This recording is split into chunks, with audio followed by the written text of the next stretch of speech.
Hello बच्चों, let's read this question. The question says these questions consist of two statements each, printed as assertion and reason. While answering this question, you are required to choose any one of the following four responses. Assertion: RNAi, that is RNA interference, takes place in all eukaryotic organisms as a method of cellular defense. Reason: RNA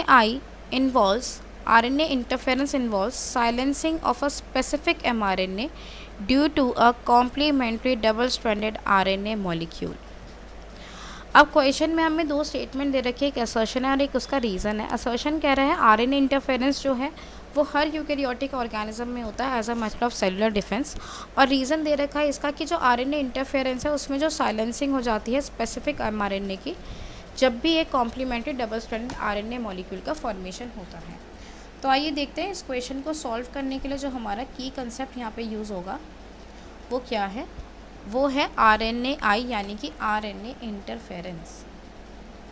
so when we talk about RNA interference, जैसा कि assertion में लिखा है, बिल्कुल ठीक लिखा है, RNA interference basically एक ऐसा मेथड होता है जो कि हर एक यूकैरियोटिक ऑर्गेनिजम्स में प्रेजेंट होता है as a method of cellular defence. तो RNA interference all eukaryotic organisms में प्रेजेंट है, ठीक है, as a method of cellular defence. RNA interference कब वर्क करता है उसको समझना. डिफेंस, ठीक है, जस्ट अ सेकेंड, मैं डिफेंस की स्पेलिंग ठीक कर देती हूँ.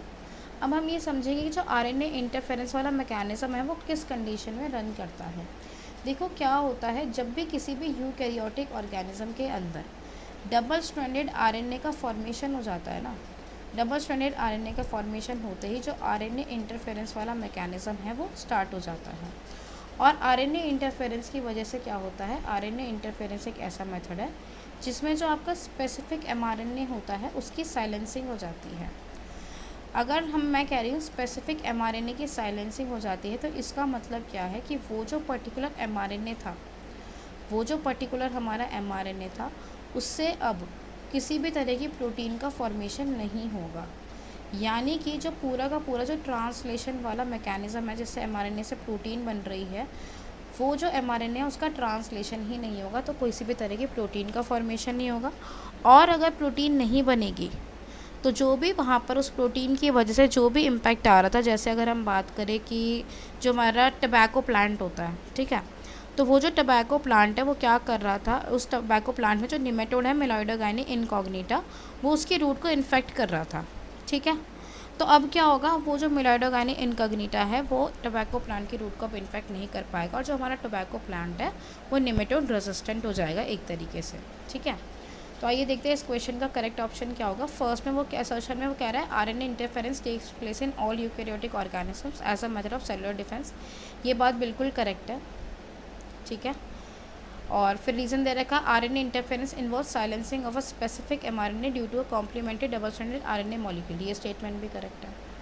तो असर्शन और रीज़न दोनों ट्रू है, बट क्या रीज़न उसका असर्शन का करेक्ट एक्सप्लेनेशन है या नहीं, तो उसको चेक करने के लिए हम हमेशा वाई पूछते हैं.